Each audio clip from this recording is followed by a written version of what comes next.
Ողջույն Տիգրան։ Անվտանգության խորհրդի նոր քարտուղար ունենք, շուրջ 8 տարի խորհրդի քարտուղարի պաշտոնը զբաղեցրած Արմեն Գրիգորյանին փոխարինում է Ալեն Սիմոնյանը։ Այս նշանակմանը ոնց է վերաբերվում, իհարկե շատերը տեսել են այդ նիստը ընդհանուր վերաբերմունքը Արմեն Գրիգորյանի, կարծես թե իր համար էր այդ ամեն ինչ անակնկալ, եւ պաշտոնի առումով Ալեն Սիմոնյանի նպատակահարմարությունը ինչպես է գնահատում եւ առհասարակ այս փոփոխությունը որքանով էր սպասելի։ Կարծում եմ անսպասելի էր բոլորի համար եւ այո, հենց արձագանքից էլ ակնհայտ է դառնում, որ վերջին օրերի ընթացքում կայացված որոշում է եւ այդքան էլ լավ չհիմնավորված որոշում էր։ Կարծում եմ այս տիպի նշանակումների հետ կապված գլխավոր խնդիրը այն է, որ դրանք ինչ որ չափով արժեզրկում են այդ ինստիտուտը։ Տես անվտանգության խորհրդի գրասենյակը ի սկզբանե ստեղծում էր որպես հենց քաղաքական ինչ որ նշանակումներ անունելու կառույց, հիշում ենք 2008 թվականի գործընթացներից հետո հենց Արթուր Բաղդասարյանը նշանակվեց այդ պաշտոնում եւ մեծ հաշվով դա այն պարգևներ, պարգևավճարներ, որը նա ստացել էր 2008-ին Սերժ Սարգսյանին աջակցելու համար, այսինքն երկար ժամանակ այդ պաշտոնը, այդ կառույցը դիտարկվում էր հենց այդ տրամաբանության ներքո։ Եթե ինչ որ քաղաքական գործիչ ծառայություններ է մատուցել կամ մնացել է անգործ օրինակ, նշանակում էին այդ պաշտոնին։ Հիմա վերջին տարիների ընթացքում կարծում եմ լուրջ փոփոխություններ են տեղի ունեցել կառույցի աշխատանքի տրամաբանության հետ, որովհետև նախ 2015 թվականի ընդունված նոր սահմանադրությամբ կառույցի դերն է մեծացել, մեծ հաշվով դարձել է սահմանադրական մարմին եւ ֆորմալ առումով այդ կառույցը բավականին լայն լիազորություններ ուներ առնվազն 2018 թվականից սկսած, սակայն խնդիրը միշտ կայանում էր նրանում, որ քանի որ նորաստեղծ մեծ հաշվով, ոչ թե նույնիսկ նորաստեղծ, այդ նոր կարգավիճակը նոր էր, այդպիսի լայն լիազորություններով, կարելի է ասել մեծ հաշվով անվտանգության խորհրդի քարտուղարը իր լիազորություններով դե ֆակտո համապատասխանում էր անվտանգության եւ արտաքին քաղաքականության ոլորտում փոխվարչապետի ինչ որ հասցեին։ Եթե մենք դիտարկում ենք այդ բոլոր նախատեսված լիազորությունները, կարելի է այդպիսի համեմատություններ անել, բայց առաջին տարիների ընթացքում իհարկե համակարգի կողմից բավականին լուրջ դիմադրություն կար եւ մասնավորապես արտգործնախարարության կողմից, ուժային մարմինների կողմից նրանք չէին ընդունում այդ կառույցի ինչ որ դերակատարությունները որոշումների կայացման գործընթացում եւ ընդհանուր առմամբ վերահսկողության համակարգման գործընթացում, բայց այս իրավիճակը փոխվել էր վերջին տարիների ընթացքում, կարծում եմ հենց 2021 թվականի արտահերթ խորհրդարանական ընտրություններից սկսած եւ մասնավորապես նույն Արմեն Գրիգորյանի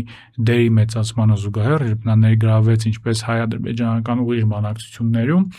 Հիկմետ Հաջիևի հետ, այնպես էլ Արևմուտքի հետ մի շարք ուղղություններ համակարգելով եւ վերջին տարիներին կարելի է նույնիսկ քննարկել ով ավելի մեծ կշիռ ունի արտաքին քաղաքականության ձևավորման գործընթացում արտգործնախարարությունը օրինակ թե անվտանգության խորհրդի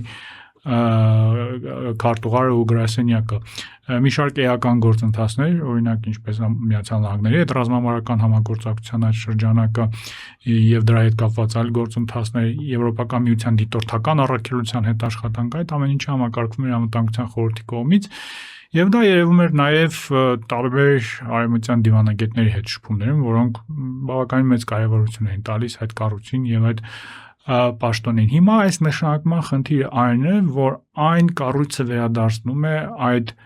մինչ 2015 թվականը գոյություն ունեցող տրամաբանությունը։ Ինչով։ Նրանով, որ մեծ հաշվով Ալեն Սիմոնյանը չկարողանալով ընտրվել ազգային ժողովի նախագահի պաշտոնում ու նաև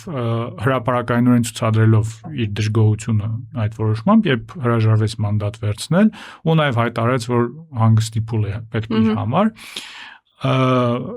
մեծ հաշվով ստեղծվեց մի իրավիճակ, երբ կուսակցության ներսում միգուցե անձամբ Նիկոլ Փաշինյանը հարկ համարեց, որ պետք է այնուամենայնիվ նրան իր նախկին կարգավիճակին համապատասխան ինչ որ պաշտոն տալ եւ սա անվտանգության խորհրդի գրասենյակը վերադարձնում է հենց Արթուր Բաղդասարյանական տրամաբանության մեջ, որովհետեւ երբ խոսում ենք այս կարևոր գործընթացների մեջ պետք է հասկանալ, որ բացի անվտանգության խորհրդի քարտուղարից եւ իր անձից բավականին լուրջ թիմ է ձևավորվել վերջին տարիների ընթացքում, որ ակտիվ ներգրաված էր այս գործընթացներում, որ արդեն բավականին լուրջ փորձ է ձևավորել։ Հիմա լուրջ հարցեր են առաջանում, արդյոք Ալեն Սիմոնյանը ի վիճակի է լինելու առնվազն ապահովել այս գործընթացների շարունակականությունը, որովհետև Սիմոնյանը հեղափոխությունից հետո գործադիրում որևէ պաշտոն չի զբաղեցրել, այսինքն գործադիր ոլորտում կառավարման որևէ լուրջ փորձ չունի։ Դժվար է ասել, որ նա նաև ինչ որ փորձ ունի արտաքին քաղաքականության եւ անվտանգության ոլորտում, իհարկե ներգրաված է եղել խորհրդանական դիվանագիտության մեջ, հանդիպումներ ունեցել Ադրբեջանի Միլի Մեջլիսի ղեկավարի հետ, ռուսաստանցի գործընկերների հետ, բայց մեծ հաշվով դրանք էպիզոդիկ ինչ որ դրվագներ են։ Նա այս ոլորտում եւս աշխատանքի լուրջ փորձ չունի եւ հիմա ես տեսնում եմ նաև հետևելով լրատվությանը, որ բացի Արմեն Գրիգորյանից նաև հրաժարական են տվել կամ ազատվել են պաշտոնից նաև անվտանգության խորհրդի գրասենյակի այլ առանցքային պաշտոնյաներ, որոնք կարծում եմ բավականին լուրջ եւ պրոֆեսիոնալ աշխատանք են կատարել վերջին տարիների ընթացքում եւ հարց է առաջանում արդյոք Ալեն Սիմոնյանի վիճակի լինելու առաջին այդ թիմը հավաքել, կոմպետենտ թիմը, երկրորդը ունենալու է արդյոք այդ որակները, որպեսզի օրինակ նույն մակարդակում ներկայացնել Հայաստանը Ադրբեջանի հետ բանակցություններում նույն Հիկմետ Հաջիևի հետ, պետք է այստեղ մեկ այլ պահել է կարևոր շեշտել, որ օրինակ նույն հայ-ադրբեջանական հարաբերություններում այդ միջանձնային հենց դա է ուզում հարցնել, որքանով է հեշտ լինելու այդ շփումները նորից վերականգնել նոր մարդու տեսքով։ Դա առնվազն ժամանակ է պահանջելու, այսինքն ակնհայտ էր նույնիսկ հրապարակային գործունեությունից, որ Գրիգորյանի եւ Հաջիևի հետ այնուամենայնիվ ինչ որ փոխըմբռնման մթնոլորտ ձևավորվել էր։ Հիշում ենք, որ նաև նույնիսկ ընտրություններից հետո հանդիպեցին այդ ողջ գործընթացը խաղաղության կամուրջը, որը համակարգվում էր անվտանգության խորհրդի գրասենյակի եւ նաև Ադրբեջանում համապատասխան կառույցների կողմից, այս ամենը առնվազն ժամանակ է պահանջելու եւ ընդհանուր առմամբ կա խնդիր նաև Ալեն Սիմոնյանի հրապարակային կերպարի հետ կապված, որովհետեւ նա կարելի է ասել ամենաօդիոս հայաստանյան գործիչներից է, ավելի շատ հայտնի է տարբեր սկանդալների մեջ ներգրավելով եւ այդ սկանդալները պարբերական են, կարող են քաղաքացու վրա թքելու այդ դրվագը հիշել, վերջերս էլի ինչ որ հայոյախառն դրվագ կար իր հանրային գործունեությունը օրինակ սոցիալական ցանցերում, պետք է նշել, որ ամենաամուրն է կարծես թե կանգնած Նիկոլ Փաշինյանի կողքին եղել այս ընթացքում։ Այստեղ չգիտեմ ինչքանով է ամուր կանգնած կամ ոչ, բայց այստեղ կարծում եմ հենց այդ կուսակցական հեղինակության գործոնն է դեր խաղացել։ Այս բոլոր գործընթացներով հանդերձ Արմեն Գրիգորյանը այս տարիներին այդպես էլ չկարողացավ դառնալ իշխող կուսակցության առանցքային դեմքերից մեկը։ Եթե մենք նայենք, նույնիսկ վարչության անդամ չի ընտրվել երբեք։ Իսկ Ալեն Սիմոնյանը նույնիսկ եթե հանրային հարցման տարբեր տվյալների ենք նայում, Նիկոլ Փաշինյանից հետո Արադ Միրզոյանի հետ ամենապոպուլյար իշխանական գործիչն է, այսինքն այս հանգամանքը եւս միգուցե դեր է խաղացել, այսինքն թիմի ներսում ինչ որ աջակցությունը եւ միգուցե նաեւ պասիվ պահանջը, որ Սիմոնյանը առանց պաշտոն չմնա, բայց վերադառնալով նախորդ կետին այդ հանրային պրոբլեմատիկ պատկերը եւս խնդրահարույց է իմ կարծիքով, դες նախորդ թողարկումներից մեկում մենք արձանագրեցինք, որ օրինակ նույն Լիլիթ Մակունցի նշանակումը վարչապետի աշխատակազմի ղեկավարի պաշտոնում ինչ որ չափով դրական քայլ կարելի է համարել, որովհետև այդ կառույցը կարող է վերադառնալ իր բնականon աշխատանքին, զերծ մնալ քաղաքական բնույթի տարբեր քարոզչական աշխատանքից եւ այլն հիմա մեկ այլ ոչ քիչ կարևոր կառույց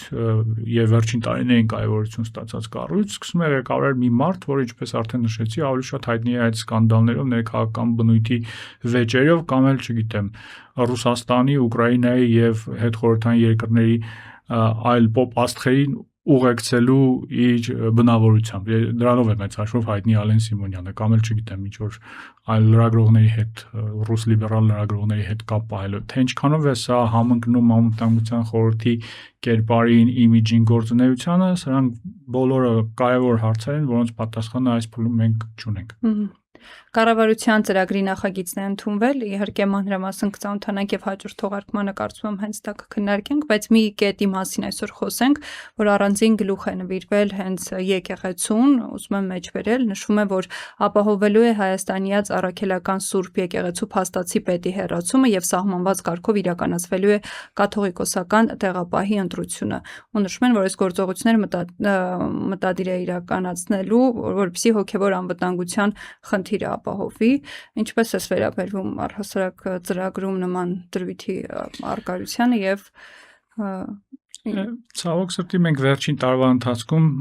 բազմիցս հնարավորություն ենք ունեցել քննարկել այս հարցը եւ պետությունը խախտելով բոլոր սահմանադրական նորմերը եւ սահմանները ուղղակիորեն միջամտում է կրոնական կազմակերպության ներքին գործերին, սա հակասում է ինչպես Հայաստանի Հանրապետության սահմանադրության, այնպես էլ կրոնական ազատության եւ կրոնական կազմակերպությունների ազատության վերաբերյալ օրենքին, որտեղ շատ հստակ այդ գործառույթները նշված են, բայց կառավարության ծրագրի մեջ այս կետը ներառելը սա արդեն աբսուրդի մակարդակի է ասում։ Եթե նախընտրական ծրագրի մեջ կաթողիկոսի հեռացման այդ օրակարգը ներառելս կարելի էր դեռևս ինչ-որ ներքաղաքական հաշվարկներով, նախընտրական հաշվարկներով բացատրել, ինչը եւս իհարկե նորմալ չէ, բայց կառավարության ծրագրի մեջ, այսինքն այս մարդիկ ուզում են նշել, որ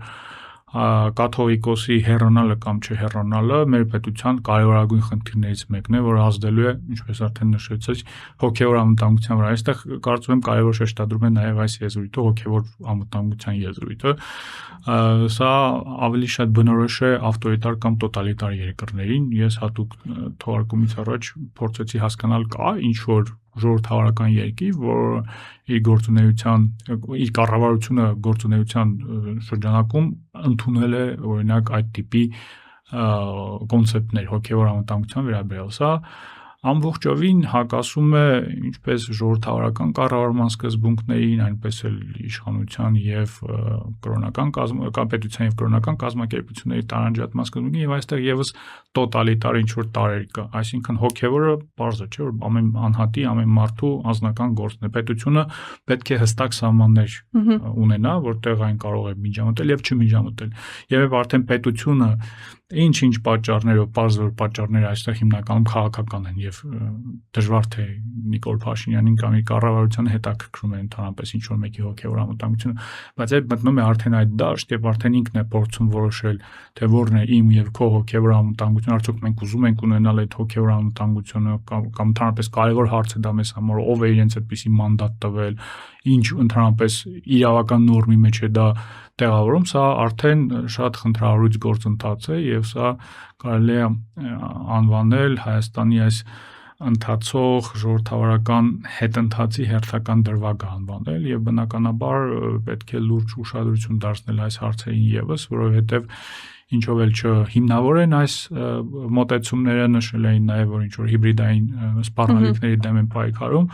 ինչպես տեսնում ենք բոլոր հարցերում ունիվերսալ արդեն գործիք կա, եթե նախադասությունը այդ բանաձևումը կա։ Ինչ որ խնդիր է լինում կամ հիբրիդային սպառնալիքների դեմ են պայքարում կամ ինքնիշխանությունն են պաշտպանում, սա նաև կարելի է արձանագրել, որ անվտանգայնացման քաղաքականության դասական օրինակ է, երբ անվտանգության ոլորտի հետ կապ չունեցող հարցերին տալիս են անվտանգային ինչ-որ շղարշ եւ դրանով իսկ արդարացնում իրենց գործողությունները եւ միայն այլ կետի արկայությունը արդեն բավականին անլրջացնում է կառավարության ողջ ծրագիրը։ Իհարկե հաջորդ թողարկման ընթացքում, ինչպես արդեն նշեցի, կփորձենք ավելի մանրամասն վերլուծել արտաքին քաղաքականության, անվտանգության եւ այլ ոլորտները, բայց այն, որ այս տիպի դրույթներ ու այս տիպի ենթակետեր են մտցվում կառավարության ծրագրի մեջ, սա խոսում են նրա մասին, որ խոսքը ոչ թե կառավարության ծրագրի մասին է, այլ հենց իշխող ուժի ներքաղաքական օրակարգը սպասարկելու մասին է, որը որևէ առնչություն չունի պետության շահի հետ։ Շնորհակալ եմ Տիգրան։ Ես եմ շնորհակալ։